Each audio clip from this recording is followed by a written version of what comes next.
ദുരന്തമുഖത്തെ രക്ഷാപ്രവർത്തകർക്ക് ഭക്ഷണം ലഭിക്കുന്നില്ലെന്ന് ഇന്നും പരാതി. പ്രതിഷേധത്തിന് ഇടയാക്കിയത് സന്നദ്ധ സംഘടനകൾ ഭക്ഷണം വിതരണം ചെയ്യേണ്ടതില്ലെന്ന റവന്യൂ വകുപ്പിന്റെ തീരുമാനമാണ്. ഉരുൾപൊട്ടലുണ്ടായ മേഖലയിൽ രക്ഷാപ്രവർത്തനം ആരംഭിച്ച ദിവസം മുതൽ രക്ഷാപ്രവർത്തകർക്കും വോളണ്ടിയർമാർക്കും ഭക്ഷണം എത്തിച്ചു നൽകിയത് വിവിധ സന്നദ്ധ സംഘടനാ പ്രവർത്തകരാണ്.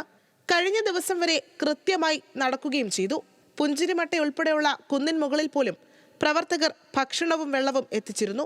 എന്നാൽ ഇനി പുറത്തുനിന്നും ഭക്ഷണം എത്തിക്കരുതെന്നും വിതരണം ചെയ്യരുതെന്നും പോലീസ് നിർദ്ദേശിച്ചു. ഇതോടെ രക്ഷാപ്രവർത്തകർക്കും ഭക്ഷണം ലഭിക്കാതായി. രാവിലെ ഒരു കുപ്പിയും ബിസ്ക്കറ്റ് എടുത്ത് എല്ലാവരും കയറിയതാ.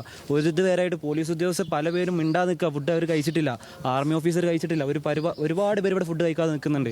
ഇവരൊരു ദിവസം കൊണ്ടാണ് ഒറ്റയിടക്കില്ലാതാക്കിയത്. ഫുഡ് അവിടെയും പറ്റൂല, ഇവിടെയും പറ്റില്ല. ഒരിക്കലും ശരിയല്ല. ഇന്ന് രാവിലെ 6 മണിയോടെ തെരച്ചിലിനിറങ്ങിയവർക്ക് 11 മണി പിന്നിട്ടിട്ടും ആഹാരം ലഭിച്ചില്ലെന്നാണ് പരാതി.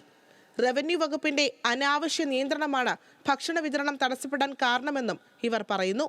പാവപ്പെട്ട ആളുകളെ സഹായിക്കാൻ വേണ്ടി വന്ന പാവപ്പെട്ട വോളണ്ടിയേഴ്സ് കേരളത്തിലെ തിരുവനന്തപുരത്ത് നിന്ന് വന്നവരുണ്ട്, കാസർഗോഡ് വന്നവരുണ്ട്, പാലക്കാട് നിന്ന് വന്നവരുണ്ട്, അങ്ങനെ കേരളത്തിന് പുറത്തുനിന്ന് വന്നവരുണ്ട്. അവർക്ക് ഭക്ഷണം കിട്ടാതെ തിരിച്ചു പോകുന്ന നമ്മൾ കേരളം എന്നുള്ള നിലക്കും നമ്മുടെ നാട് എന്നുള്ള നിലക്കും നമുക്ക് മാനക്കേടാണ്. ഇതിന് സംവിധാനം ഉണ്ടായത് ഇതിനെ പൊളിക്കാൻ ശ്രമിച്ചു. ഞാൻ പ്രത്യേകിച്ച് പറഞ്ഞു, റവന്യൂ ഡിപ്പാർട്ട്മെന്റ് മാത്രമാണ് ഇതിന് കാരണം. അതിന് ഉത്തരവാദിത്തം ഒഴിഞ്ഞു മാറാൻ പറ്റില്ല. പോലീസ് അനാവശ്യമായി ഇടപെടുകയും റവന്യൂ വകുപ്പ് കൃത്യമായി ഭക്ഷണം വിതരണം ചെയ്യാത്തതുമാണ് പ്രതിസന്ധിക്ക് കാരണമെന്ന് ടി സിദ്ദീഖ് MLAയും കുറ്റപ്പെടുത്തി.